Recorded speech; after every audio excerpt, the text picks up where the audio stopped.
Oppo K1 எல்லாருக்குமே தெரிஞ்சிருக்கும் 17,000 rupeesக்கு ஒரு in-display ஸ்கேனர் இருக்க போன். பட் அது சேல்ஸ் பொறுத்த வரைக்கும் அந்த அளவுக்கு போலன்னு தான் சொல்லணும். பட் இப்போ அதோட சக்சஸரான Oppo K3 வரப்போகுது. அது லீக்ஸ் அண்ட் டீசஸ் படி பார்த்து எனக்கு தெரிஞ்ச ஸ்பெக்ஸ் எல்லாத்தையும் நான் இந்த வீடியோல உங்ககிட்ட ஷேர் பண்றேன். ஸோ வாங்க இப்போ நம்ம வீடியோக்குள்ள போலாம்.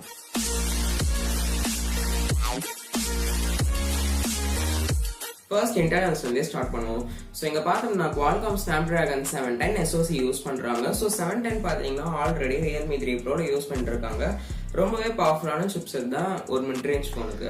ஸோ Snapdragon 710 அதோட ஒரு 6+128GB கான்ஃபிகரேஷன் அப்படி இல்லைன்னா ஒரு 8+128GB கான்ஃபிகரேஷனோட வரப்போகுது.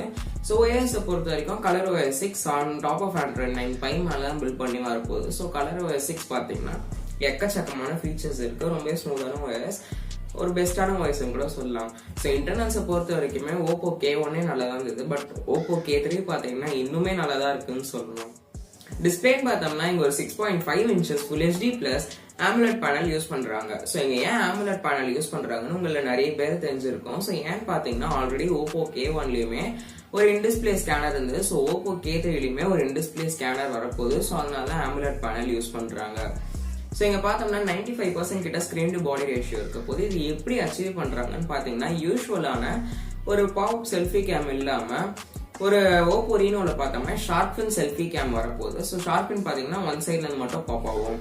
ஸோ இங்க ஷார்ப் ஃபின்ல பாத்தீங்கன்னா 16 மெகா செல்ஃபி ஷூட்டர், பின்னாடி ஒரு dual rear cam, 16 mega primary lens, அதோட ஒரு 2 மெகா செகண்டரி லென்ஸ், இது ஒரு டெப்த் சென்சரா இருக்கும்னு சொல்லலாம். ஸோ ஆப்டிக்ஸ் அண்ட் டிஸ்பிளே பார்க்கும்போதே நல்லதா இருக்குன்னு சொல்லணும்.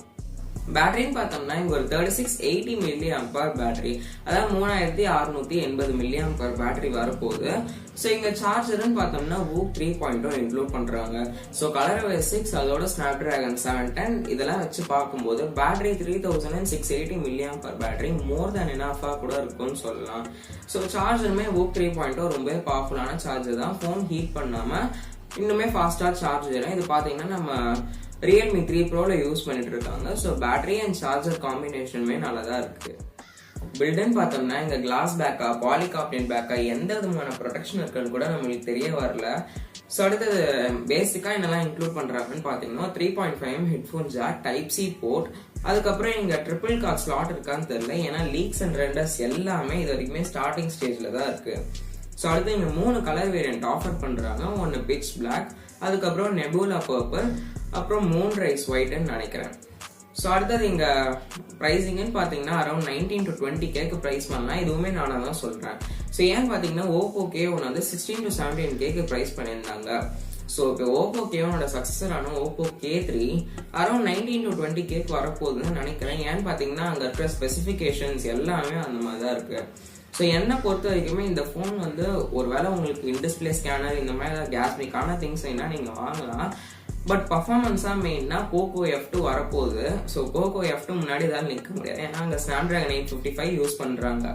ஸோ இந்த வீடியோக்கு அவ்வளோதான். உங்களுக்கு வேற ஏதாவது வீடியோனா காமெண்ட் செக்ஷன் லீவ் பண்ணுங்க. அது வரைக்கும் நம்ம அடுத்த வீடியோல பார்ப்போம். Bye from Venkat.